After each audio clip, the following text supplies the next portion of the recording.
Hola a todos, estamos con un nuevo programa de Desconocidos, personas que usted merece conocer.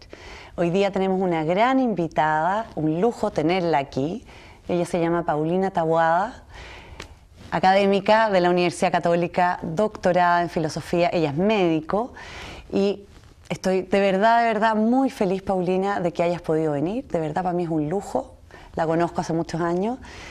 Y más allá de la parte académica, humanamente también como persona es una maravilla persona. Así que estoy muy feliz de verdad de tenerte aquí. ¿Cómo estás, Paulina? Muy bien, muchas gracias, Francisca. La verdad es que la que está feliz de estar aquí contigo hoy día soy yo. De tener el lujo de conversar contigo un ratito, porque siendo una persona tan ocupada tú y que pueda darte este espacio, genial. No, muchas gracias, Paulina, de verdad por estar aquí. Qué bueno que estemos las dos felices. Vamos a agradecer a nuestros auspiciadores, a Viña Tinajas del Maule, que nos da un pequeño regalito para nuestros invitados, y a la tienda de Tere Giner. Hola, Tere. Hoy día, esta semana, preciosa la ropa. Así que aquí tenemos aros de Tere Giner, pañuelos, pantalones, polera, etcétera. Paulina, ¿por qué invitamos a la Paulina al programa? La Paulina ha hecho muchas cosas en su vida, desde estudiar medicina y después hacer un doctorado en filosofía y muchas cosas académicas, y se dedica ella a la bioética.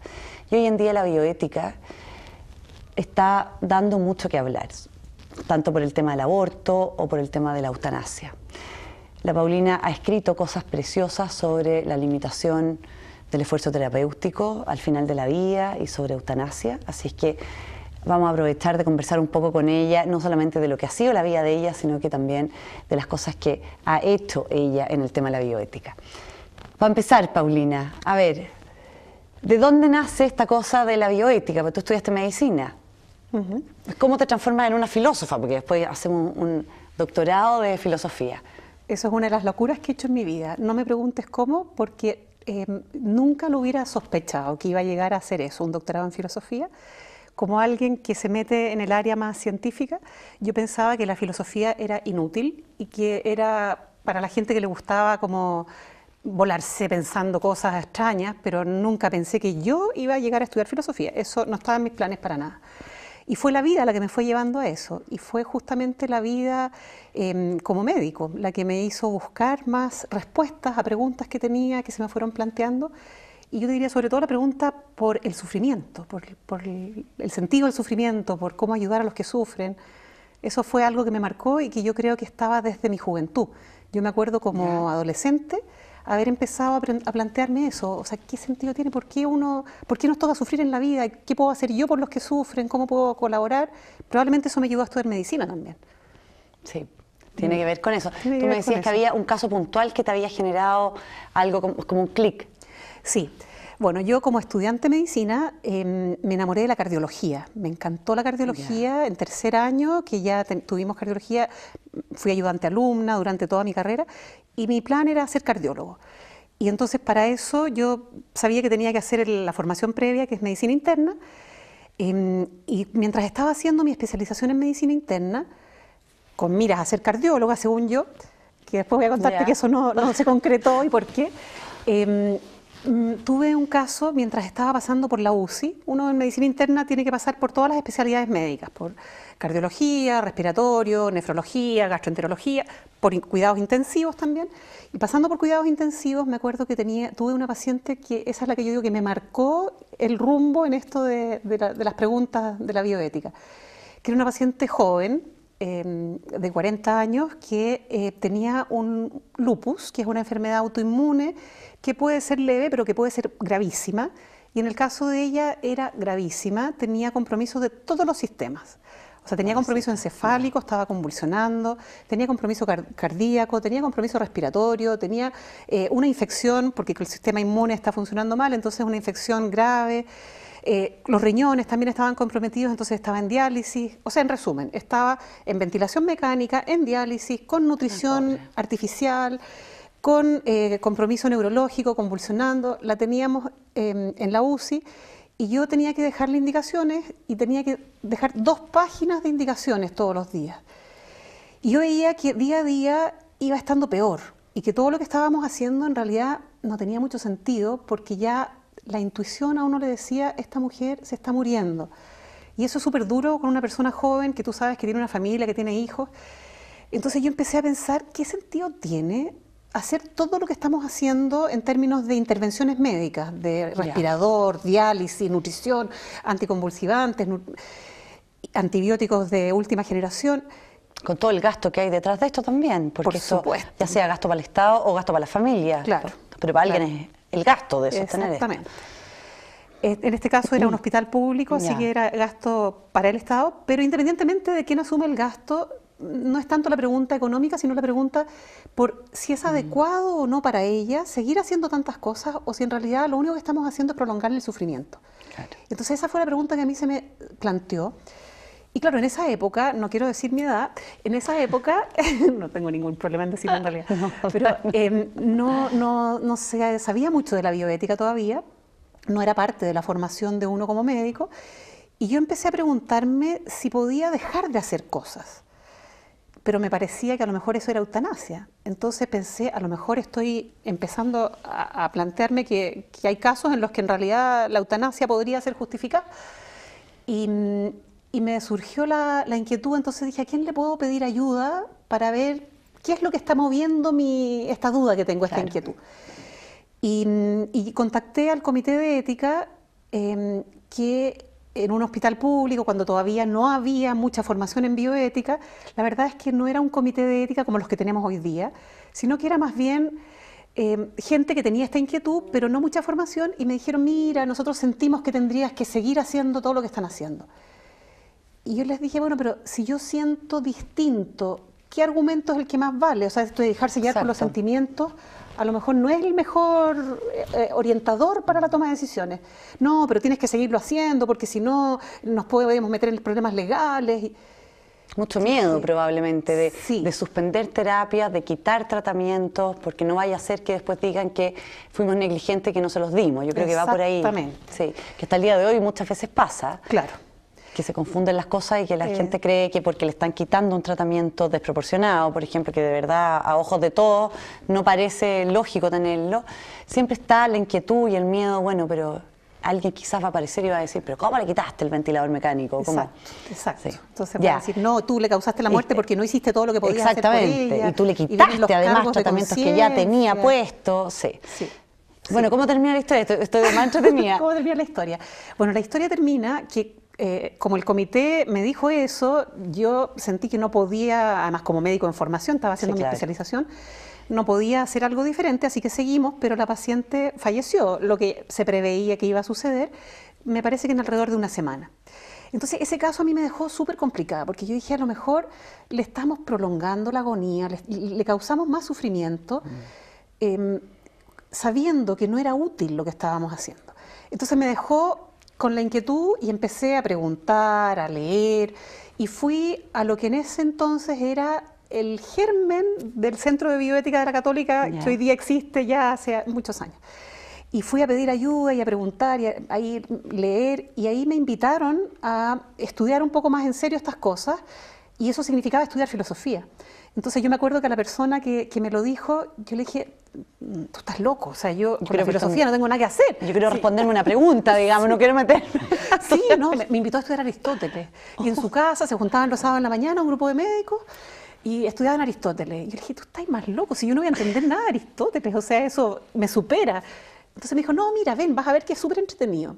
Y yo la verdad es que por como miedo o como por pena, deferencia, porque tú misma te habías acercado a pedir ayuda y ahora te ofrecían algo. No, sí, para no ofenderlo, que estuviera tan entretenido, que se junta. Parece que no me gustó lo que me ofrece ya, pero bueno. Entonces yo dije, voy a ir, pero un par de veces, y con eso le voy a decir, mira, en realidad un millón de gracias, pero no va conmigo. Esto estamos. Es que empecé a descubrir un mundo que para mí era absolutamente desconocido, que era esta nueva forma, o nueva para mí, una distinta forma de aproximarse a la realidad, de aproximarse a las preguntas y de tratar de contestarlas, y que había una forma de argumentar que tenía también toda una fundamentación lógica. Empecé a descubrir cosas que yo no sabía que existían y que no era tan así como pensamientos locos de uno, sino que había una metodología. Ahí encontré que era interesante esto como descubrimiento, pero hasta ahí no más llegó eso. O sea, yo ahí seguía haciendo mi especialización, iba a ser cardiólogo. Y cuando ya terminé mi especialización, a la hora de empezar, de optar a la beca de cardiología, me cuestioné porque yo no me veía en ese ritmo de vida de un cardiólogo, en unidades de intensivo, coronarias. Además, la cardiología se había ido poniendo muy invasionista. Invasiva, claro. Muy invasiva. Y ya no tenía eso que a mí me gustaba, que era lo clínico, de escuchar el corazón y de razonar y pensar, mira, esto es lo que está pasando fisiológicamente, entonces podemos ayudarlo de esta manera. Escucha un soplo por aquí, un soplo por acá. Yo ahora creo ya que nadie ahora escucha soplo, o sea, ya todo se hace con máquinas. Sí. Entonces dije, no, en realidad este estilo de cardiología no es el que yo quiero. Dije, ya me va a tomar un tiempo. Me va a tomar un tiempo para ver qué es lo que realmente quiero hacer. Y ahí dije, bueno, en este tiempo voy a empezar a estudiar un poco más estas cosas que yo las tenía como hobby, así como que me interesan. Y me acerqué de nuevo a estas personas del Centro de Bioética de la Católica. Y ahí me dijeron, mira, sabes que nosotros estamos formando este centro y necesitamos gente que le interese esto, que quisiera formar en serio para ayudarnos a colaborar. Pero eso tendrías que ir a hacerlo fuera de Chile porque en Chile en ese momento no había la formación, los lugares para formarse. Y yo, la verdad es que me causó como una especie de terremoto porque no estaba en ese momento en mis planes.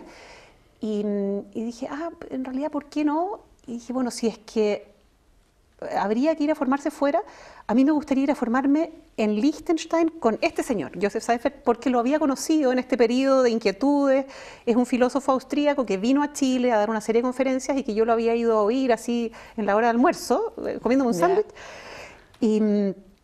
Y que me pareció que tenía una aproximación muy realista, o sea, como muy cercana a la experiencia diaria, pero con una fundamentación filosófica seria en la tradición.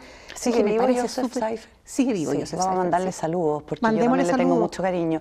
También te hizo clases, yo creo, ¿no? Me hizo clases y yo también participé en unos grupos que fui en algún momento, pero fue, llegué a él por ti, pues Paulina, yo no habría llegado para allá si no hubiera sido por ti. Así todo un personaje. Fue Joseph Seifert, ya. Claro, entonces yo escuchándolo a él dije, qué interesante cómo este señor fundamenta, me gustaría estudiar con él, pero en ese minuto no estaba en los libros, o sea, irme fuera de Chile, filosofía, nada que ver. Pero cuando ya se me planteó como en serio, ¿estarías dispuesta a irte fuera de Chile a formarte en estas temáticas? Dije, bueno, y entonces para allá. Pero eso fue una locura, porque pensá que yo venía de la medicina, irse fuera de Chile a estudiar filosofía, en un lugar que es un punto, Liechtenstein, que yo no sabía ni siquiera que era un principado independiente. Yo pensé que era una ciudad de Alemania. O sea, ese era mi conocimiento de Liechtenstein. Entonces, fue una experiencia preciosa que me cambió mucho, en realidad, porque descubrí qué es lo que era esto de la filosofía. Paulina, ¿tú? Sí, hablo alemán. Lo hablaba desde chica, menos mal. Sí, porque la verdad quiere meterse ahí, no sé, sin alemán yo creo que es bien difícil, sobre todo con un filósofo. Sí. No, pero no ponderé lo que era ir a estudiar filosofía en otro idioma. O sea, no ponderé lo que era estudiar filosofía, porque como yo no sabía lo que era eso, y tampoco lo que era hacer eso en otro idioma. Pero menos todavía sabía yo que en esa academia, porque había nacido en Estados Unidos, en Dallas, los cursos eran la mitad en inglés y la mitad en alemán. Entonces me encontré con cursos en inglés, que mi inglés era el inglés científico básico, pero no la filosofía en inglés. O sea, la primera sesión, así como taller filosófico que tuvimos, no entendí nada, ni siquiera de qué se estaba hablando. O sea, fue así. Pero era tan lindo el entorno, tan fantástica la gente que había ahí y las temáticas que se conversaban, que el interés me hizo ir adquiriendo el idioma y las amistades que me hice ahí. Sí, porque había alumnos de Estados Unidos, entonces estos me ayudaban a aprender inglés. Había alumnos de todas partes del mundo, en realidad, rusos, checos, polacos, italianos, españoles. Qué entretenido, o sea, pasamos de un mundo de la medicina, además viendo pacientes en medicina interna, a esto otro que la verdad que no tiene nada que ver. Yo me imagino que dejaste de ejercer la medicina cuando fuiste para allá, por lo menos. Claro, durante ese tiempo. Primero traté de mantenerme en contacto con la medicina yendo al hospital, una vez a la semana por lo menos. Pero después se me empezó a hacer como muy complicado por distintas razones. Así que terminé en esa época no estando en contacto con medicina. Trataba de leer algo de revistas. ¿Y ahí fue cuando hiciste el doctorado de filosofía entonces? Sí. O sea, nunca lo había pensado. Lo que había partido como casi que voy a ir a darme una vuelta y hacer un curso, a escuchar al A este filósofo Joseph Seifer terminó en un doctorado de filosofía. Así es. 5 años dura los doctorados. Locura. ¿O no? En mi caso fue, como no había estudiado filosofía, tuve que hacer la licenciatura, el magíster y el doctorado. Entonces fueron 5 años primero y después 2 más para hacer la tesis doctoral. O sea, fueron en 2 etapas 7 años. ¿De qué fue tu tesis doctoral, Paulina? Había empezado siendo del tema de la eutanasia, porque era una temática que desde esta paciente me perseguía como inquietud. Ya. Y también vinculándolo con lo que sería la respuesta médica a través de los cuidados paliativos, etc.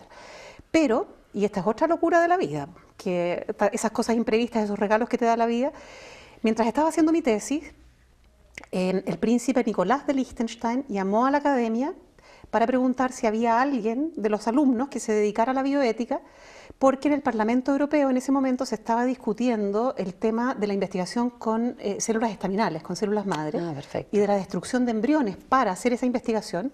Entonces él quería que alguien que estuviera metido en temas de bioética pudiera hacer asesoría a algunos parlamentarios del Parlamento Europeo para el programa marco de investigación en esa temática en Europa. Y Joseph Seifer, que era el rector... Pasamos de un término de la vida al inicio de la vida, o sea, la problemática de los embriones versus la problemática de los que se están muriendo. Así es.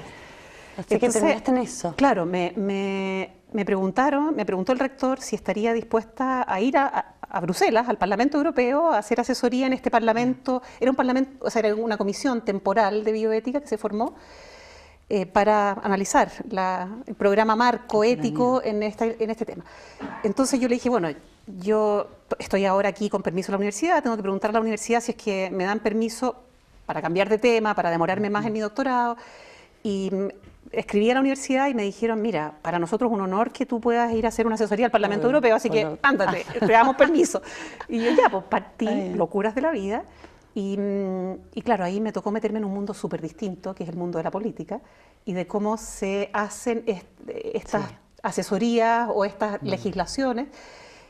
Fue una experiencia dura y me di cuenta que ese no es mi mundo. O sea, estuve ahí, no me acuerdo si 8 meses, algo así. Pero me di cuenta que esa forma de aproximación no es lo que a mí me sale más natural, no es el agua donde yo sé nadar, así que, pero fue una experiencia súper entretenida, súper interesante, conocí a personas fantásticas. Y ahora, Paulina, cuando tú, por ejemplo, fuiste a Roma recién, ¿ya? La Paulina viene llegando de Roma, entonces, ¿qué fuiste a hacer? ¿Vas a hacer una asesoría también? ¿Sigues con asesorías de algún tipo o no?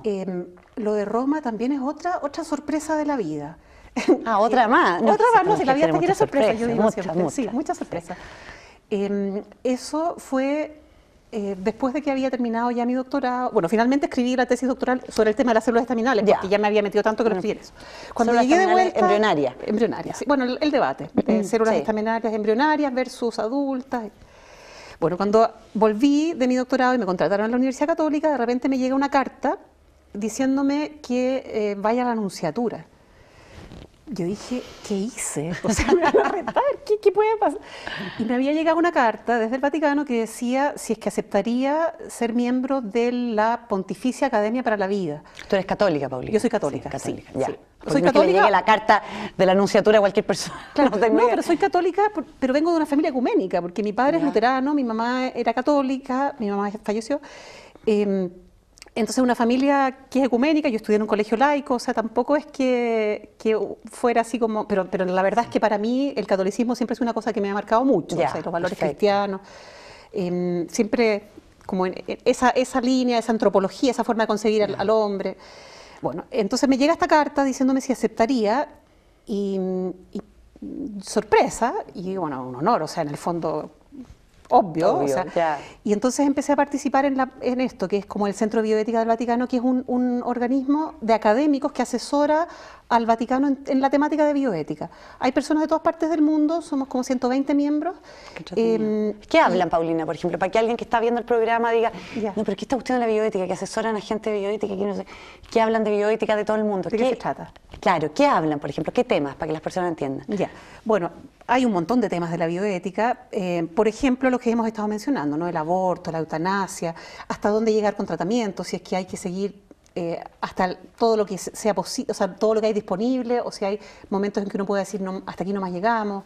El tema que está súper actual ahora, del cuidado de los adultos mayores, de cómo es la acogida solidaria que tenemos que darle a los adultos mayores, qué tipo de estructuras sociales, qué tipo de estructuras sanitarias o también familiares, de apoyo familiar, tenemos para eso.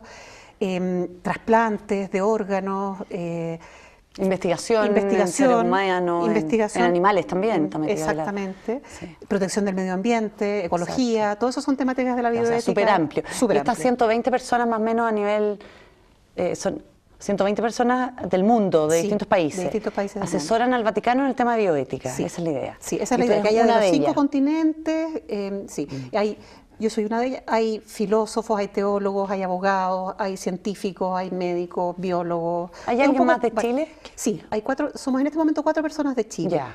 El doctor Alejandro Serani, que es el director del Centro de Bioética de la Católica, la doctora Pilar Vigil, que trabaja también en la Universidad Católica, el monseñor Fernando Chomalí, el obispo de Concepción, y yo. Perfecto. Y también yo quiero decir con particular cariño que el doctor Juan de Dios Vial Correa, el ex rector de la Universidad Católica, fue el segundo presidente de la Pontificia Academia por la Vida. Entonces yo creo que también por eso Chile ha estado presente en esta academia. Súper presente, porque 4 personas chilenas es harto. Es harto. Para un tema de este nivel, en el fondo bioética, que tampoco es una cosa como tan masiva, no es tanta la gente que se dedica a bioética. Sí. Paulina, ¿podríamos conversar o explicarle un poco a la gente la diferencia, por ejemplo, entre eutanasia y limitación del esfuerzo terapéutico? Que suena como tan largo, además, que a mí nunca me ha gustado mucho el nombre, porque encuentro que eutanasia mediáticamente es mucho más fácil.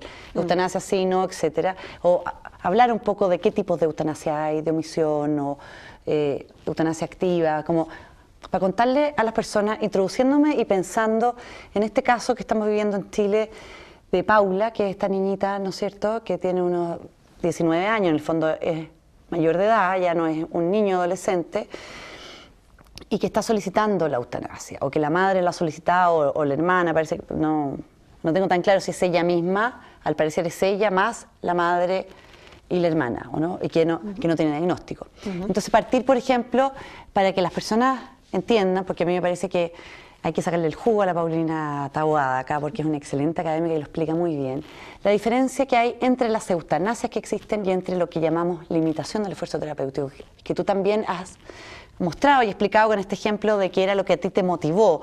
Parece que esto está de más en este paciente. ¿Qué diferencia hay entre eutanasia y eso? Sí. Yo te agradezco harto la pregunta, porque en este momento en Chile se abrió el debate público de la eutanasia. Tenemos 2 proyectos de ley presentados este año para legalizar la eutanasia en Chile. Uno pretende modificar el Código Sanitario y el otro pretende modificar la Ley de Derechos y Deberes de los Pacientes, de modo que se introduzca en Chile, así como se introdujo la ley de aborto, que se introduzca una ley de eutanasia. Y lo que se está planteando es una legislación que quiere legalizar lo que se llama eutanasia activa, pasiva, en personas competentes, o sea, que pueden pedirlo voluntariamente, o en personas también incompetentes, que no están en condiciones de pedirlo. Un tercero, entonces. Claro. Entonces, es un tema que está súper actual en el debate público. ¿Qué es lo que es eutanasia activa, por ejemplo, versus eutanasia pasiva? Ya. Ahí hay una confusión terminológica en general en la sociedad, pero también en el mundo académico. Entonces uno puede encontrar muchas definiciones distintas y a mí me parece que es clave para poder hablar de este tema, primero partir aclarando los conceptos. Y como yo creo que un elemento que nos puede ayudar así es tan simple como ir al diccionario. Por ejemplo, el diccionario de la Real Academia, que muestra cómo se usa la lengua española para no usar otra lengua. Sí. Y dice que la eutanasia es un acto que pone fin a la vida de una persona con la intención de aliviarle sufrimiento. Ya. Eso está la intención de quitarle la vida.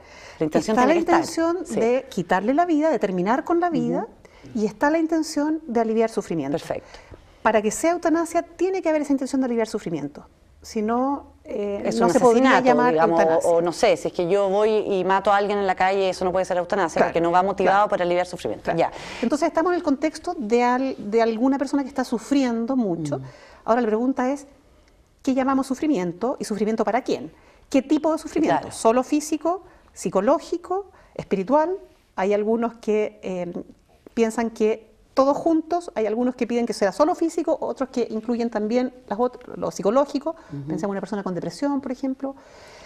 Entonces, está esa inquietud que llamamos sufrimiento, y por otro lado, ¿para quién? Porque cuando en el caso de Paula, por ejemplo, que ella lo ha pedido, pero que no tenemos todavía un diagnóstico, no sabemos si podemos ayudarle a aliviar ese sufrimiento. Yo sospecho que sí, porque en medicina hoy día se pueden aliviar la mayoría, la mayoría de los sufrimientos, de los dolores y del sufrimiento. Pero también el sufrimiento para otros, cuando se trata, por ejemplo, de una persona que está en un coma profundo. Pongamos ejemplos como Cerati, que fue tan mediático, ¿no? Sí. Que estaba en un estado de conciencia mínimo o estado vegetativo persistente, no sabemos, y que ahí uno no sabe cuánto está percibiendo la misma persona, pero son los que están alrededor los que sufren, sin duda sufren. O sea, uno sufre de ver a un ser querido en esas condiciones. Entonces, déjame la pregunta, ¿sufrimiento? ¿Para aliviar quién? un sufrimiento de quién? Bueno, con todas esas preguntas, volvemos al tema de qué se entiende por eutanasia. Es un acto libre, o sea, yo libremente decido poner fin a la vida de otra persona. Para que sea eutanasia tiene que ser otra persona. Porque si no es un suicidio. Si no es un suicidio. Sí. Por eso se habla de eutanasia y de suicidio asistido o suicidio médicamente asistido, cuando el médico le dice a la persona cómo hacerlo para que le resulte. Y la persona se toma la pastilla y se mata. Claro. Ya. O cuando le pone una máquina preparada para que la persona la active, y ella... Es lo que, por ejemplo, hay en Suiza, que está aprobado el suicidio asistido, y hay estos lugares donde la gente va. Tenemos este caso del australiano, ¿no? de este académico australiano que se fue a Suiza, pero eso es suicidio asistido, no es eutanasia.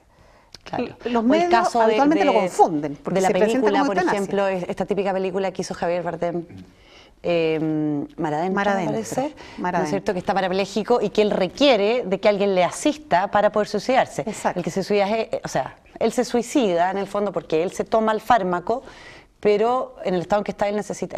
Eso es un suicidio asistido. Eso es un suicidio asistido. La eutanasia, por definición, es que alguien causa la muerte de otra persona para aliviarle sufrimiento. Y eso, en la terminología, se suele hablar de eutanasia activa y pasiva, distinguiendo si la forma de terminar con la vida de alguien es inyectándole una droga mortal o quitándole cosas que lo permiten mantener con vida. Perfecto. Entonces, distinto, resumiendo para que entiendan todos los televidentes que están muy entretenidos con este programa. Si yo le pongo... bueno, no sé, yo estoy muy entretenida. Si le pongo la droga a la persona, estoy haciendo una eutanasia activa, porque yo estoy activamente haciendo algo. Si yo lo saco del ventilador mecánico, por ejemplo, si es que el ventilador mecánico fuera proporcionado, ¿no es cierto?, para su tratamiento, sabiendo yo que va a morir, entonces eso sería una eutanasia pasiva. Claro. Suponiendo que el ventilador realmente le está ayudando a recuperarse de la enfermedad que tiene. Porque ahí viene el tema de la limitación del esfuerzo terapéutico, o yo ahora, más que limitación, prefiero llamarla adecuación de esfuerzo terapéutico. Adecuarlo a la situación del paciente. Es que, ¿por qué lo prefiero llamar así? Me interesa un montón, Paulina, porque las personas, yo tiendo a escuchar en medicina, conversando con pacientes y todo, dan por hecho que si uno le quita a alguien un tratamiento, está generando eutanasia pasiva. Muchas veces se piensa eso. Y yo creo que la gran mayoría de las veces no es así. Yo también. Que justamente uno lo quita porque no está, como tú dices, dando algo útil. No está siendo útil. Entonces, expliquémoslo lo mejor que podamos para que la gente lo entienda. La diferencia entre realizar una eutanasia pasiva con el fin de matar, digamos, de que muera, y quitarle el sostenedor vital. Ese vital, probablemente un ventilador o... No sé si la alimentación está dentro de lo vital. ¿Sí, también? Sí, porque si tú no riegas una planta, se te va a morir. Si tú no le das agua a un animal, se te va a morir. A un ser humano lo mismo. Entonces, ¿sabes? ¿cuál sería la diferencia entre quitarle algo a alguien y llamarlo eutanasia pasiva o quitarle ese tratamiento a alguien y que sea una adecuación, como tú dices, de tratamiento terapéutico? Del esfuerzo terapéutico. Del esfuerzo terapéutico. Yo creo que esa pregunta es clave porque en mi experiencia la gente tiene esa inquietud en relación a familiares. A todos nos ha tocado, yo creo, en la vida en algún momento, tener a familiares que están con alguna enfermedad y dudar si es que tenemos que seguir haciendo cosas, seguir con tratamientos, o se puede decir hasta aquí nomás llegamos. Si no estaremos dejando de ejercer el deber de cuidar a otros y decimos, no, hasta aquí no más llegamos.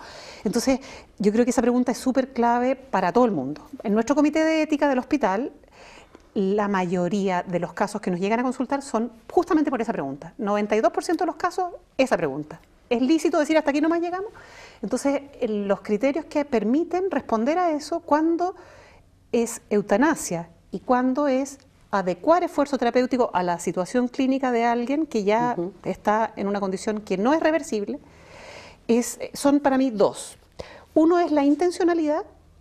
Si yo lo que quiero es acabar con la vida de la persona, terminar con la vida de la persona, o sea, que se muera. Sí. Y lo otro es si la terapia en cuestión es útil o no es útil para revertir una condición clínica X. Entonces, la intención de que la persona se muera es súper difícil de precisar porque requiere bastante honestidad personal, qué es lo que realmente me está moviendo a actuar. Porque cuando uno ve a una persona que está sufriendo mucho, es normal que surja espontáneamente el deseo de que se alivie ese sufrimiento. Y yo creo que lo hemos vivido, ¿no? Con alguien, una persona que está súper enferma, que uno sabe que ya va progresando hacia la muerte, ojalá se muera luego. O sea, lo mejor que le puede pasar a esta persona es que se muera, que se va a aliviar.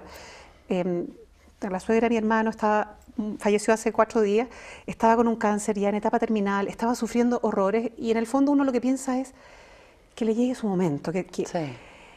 Pero eso no es eutanasia, o sea, porque no está la intención de que yo voy a hacer algo activamente, o sea, quitarle algo para que se muera rápido. Distinto es que yo le quito la hidratación, le quito la alimentación para que se muera rápido. Claro. No si alguien está ya en su agonía y la nutrición y la hidratación no le va a aportar nada porque se está agonizando, o sea que no le va a aportar nada. Pero si yo la dejo de hidratar y la dejo de nutrir para que se muera más rápido, porque sé que esa es una intervención que yo puedo hacer para que se muera más rápido, si lo que estoy buscando es que se muera rápido, entonces yo creo que hay un test que uno puede hacer y es si yo implemento eso, o sea, le saco la hidratación y la nutrición y no se muere, si estoy como frustrada de que pucha, como que no se muere todavía, que se muera luego, entonces es que mi intención era esa. Era esa, exactamente. Si yo digo, en realidad esta persona está agonizando, el suero, la nutrición, no van a cambiar eso, y yo veo que en realidad sigue viva, digo, bueno, la voy a acompañar todo este tiempo que sigue viva y estoy feliz de poder estar al lado mientras está. Entonces, eso, la intención, ¿qué me mueve? ¿Qué me mueve? La gran diferencia sería eso, la intención y el tipo de tratamiento. Y el tipo de tratamiento, que si es que es útil para revertir una situación y para poder darle a esa persona una chance de vida y también de calidad lo que de sería vida. Tratamiento proporcionado o no. No es lo mismo un hombre de 30 años con una neumonía, que yo sé que ahora tiene el ventilador mecánico, pero que esa neumonía lo más probable es que se va a pasar con el antibiótico y que después voy a poder sacarlo de ahí. Si yo le quito el ventilador cuando está en la mitad de la enfermedad y lo mato, es muy distinto que si tiene los mismos 30 años pero conectado al ventilador por un cáncer pulmonar terminal, donde cuando yo se lo quite nunca se va a revertir. Claro, la enfermedad que lo está llevando a la muerte es el cáncer. Sí. No es el que tú le hayas quitado el ventilador lo que le causa la muerte, sino que el cáncer que ya está en etapa terminal. Sí. Paulina, se nos va el programa. Muchas gracias por tenerte acá. De verdad, un lujo, un lujo, un lujo. Yo te quiero proponer un desafío, que es, el próximo programa te entrevisto yo a ti. ¿Qué te parece? Sí, podríamos hacer una cosa así entretenida. Tenemos que hacer, sería súper entretenido. Lo podríamos hacer, de todas maneras. Muchas gracias a ustedes por acompañarnos. Agradecemos a nuestros auspiciadores, Viña Tinajas del Maule y Tienda Tereginer. Nos vemos en otro programa de Desconocidos, personas que usted merece conocer, como la Paulina que tenemos hoy.